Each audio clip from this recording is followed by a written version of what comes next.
Coverage you can count on. This is KCBD News Channel 11 at 10. Good evening, and thank you for joining us. The Texas Anti-Gang Center wants to teach your children about the realities of drug use in our community. Agents say we must take action to protect them before it's too late. KCBD News Channel 11's Brittany Crittenden joins us with the harsh realities that are pushing agents to get this message to anyone who will listen. Brittany? Well, Karen and Abner, that message was shared this morning with the Lubbock City Council. The Texas Anti-Gang Center provided a community update on drug use and the violent crimes it can lead to here at home.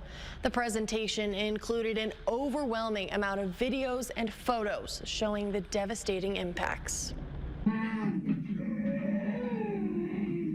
A man high on a mixture of heroin and fentanyl. Kids do not do drugs.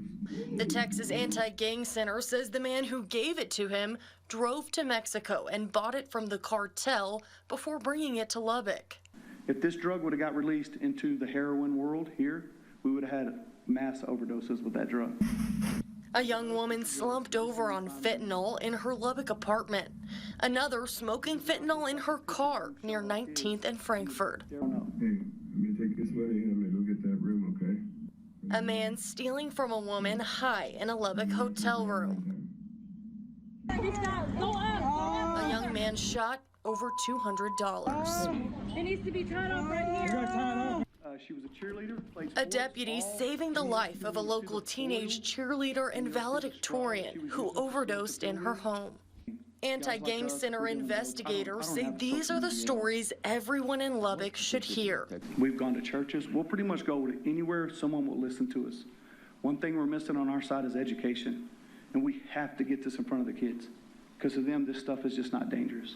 Sergeant Tony Williams, the group supervisor over a DEA drug trafficking task force, says children should hear this presentation because they're the ones who dealers are targeting. This batch of fentanyl and meth made to look like children's vitamins were seized in Lubbock in August. This accused Russian criminal left his home country to sell drugs here. When I talked to him and asked him why Lubbock, he said, well, y'all got Texas Tech University, you have South Plains, you have LCU. Williams says most people don't know much about fentanyl, and that's why he's been trying to get this presentation into schools across town. TAG has given it to several small schools as well as middle and high schoolers at Lubbock Cooper. So what we've been doing is 6th grade, 6 through 12 is what we try to get in front of. But if I had a 3-year-old and they could understand me, I would start talking to them then. Williams decided on that age range because the youngest overdose he's aware of in Lubbock is a 12-year-old at Cavazos Middle School.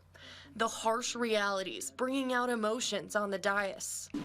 Thank goodness my kids are grown.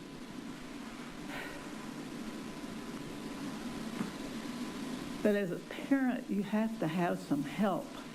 Right. Some of us are pretty naive. Sure. Sergeant Williams says often schools invite parents to join their children for the presentation, or they're shown it the day before. He says this information has been taught to administration at Lubbock ISD and Friendship, but he wants their students to hear it next.